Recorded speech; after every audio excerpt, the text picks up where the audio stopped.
Thank you, Speaker. I'd also support this bill, as it is long overdue and much needed in responding to the Jenkins Review, which found that the workplace culture in this place was toxic and unsafe. Speaker, the amendments I'm introducing today to this bill seek to do something specific and simple, something that I've been advocating for since I was elected to this place 2.5 years ago.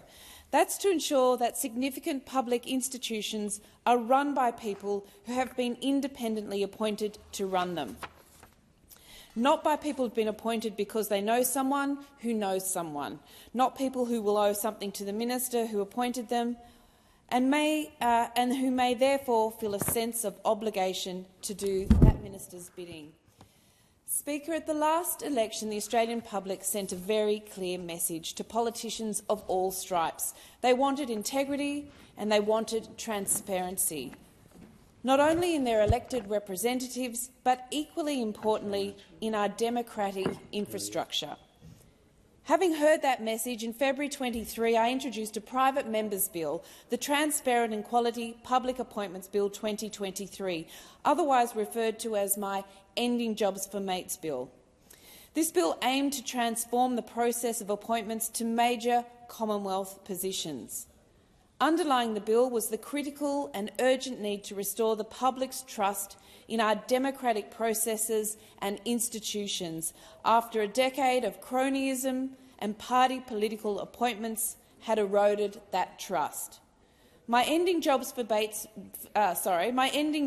Mates bill was designed in collaboration with the Centre for Public Integrity to ensure that all major Commonwealth public appointments could be made within an independent and transparent framework. The bill would legislate a Public Appointments Commissioner and departmental independent selection panels, overseen by a parliamentary joint committee on appointments.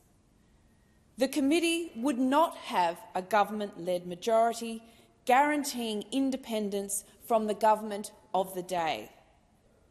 Under my bill, a degree of ministerial discretion would be maintained, an important element of our Westminster system of government, as the final decision regarding the successful candidate would remain with the relevant minister.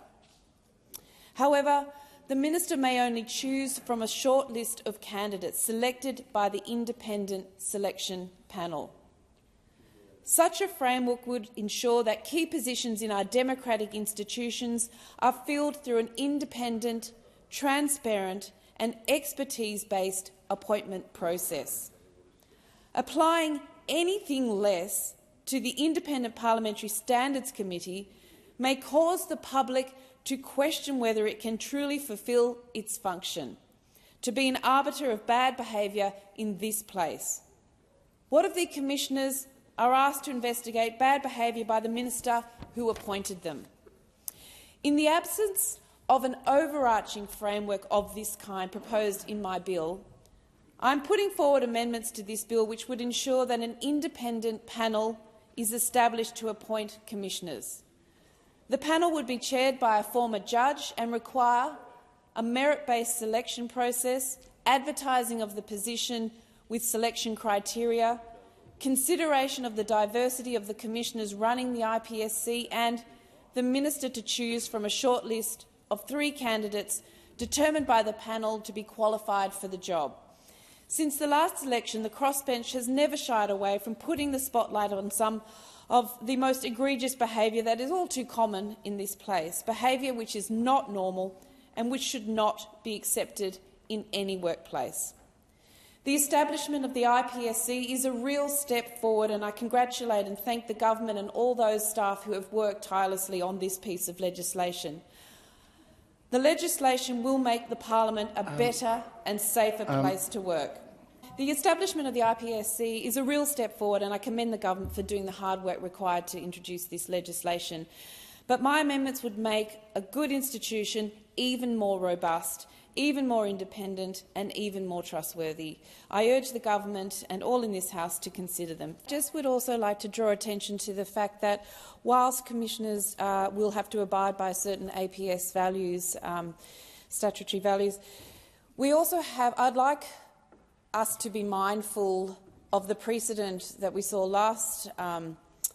occur over the last sort of decade with the Administrative Appeals Tribunal, which the government agreed had been stacked, people had not been independently appointed to that Administrative Appeals Tribunal, and as a result, the government themselves abolished the Administrative Appeals Tribunal, something which has cost taxpayers in this country tens of millions of dollars to do. So I'm just again saying that we should be, in light of that precedent, in light of that example, why are we still neglecting that example? And the fact that people were not appointed independently to the Administrative Appeals Tribunal, the government felt the need to abolish that at a cost of millions and millions of dollars to our taxpayer. It eroded trust in that very important democratic institution. I would like to know why we are still not learning the lessons of that time and independently appointing people to such an important body as the Independent Parliamentary Standards Commission. Thank you.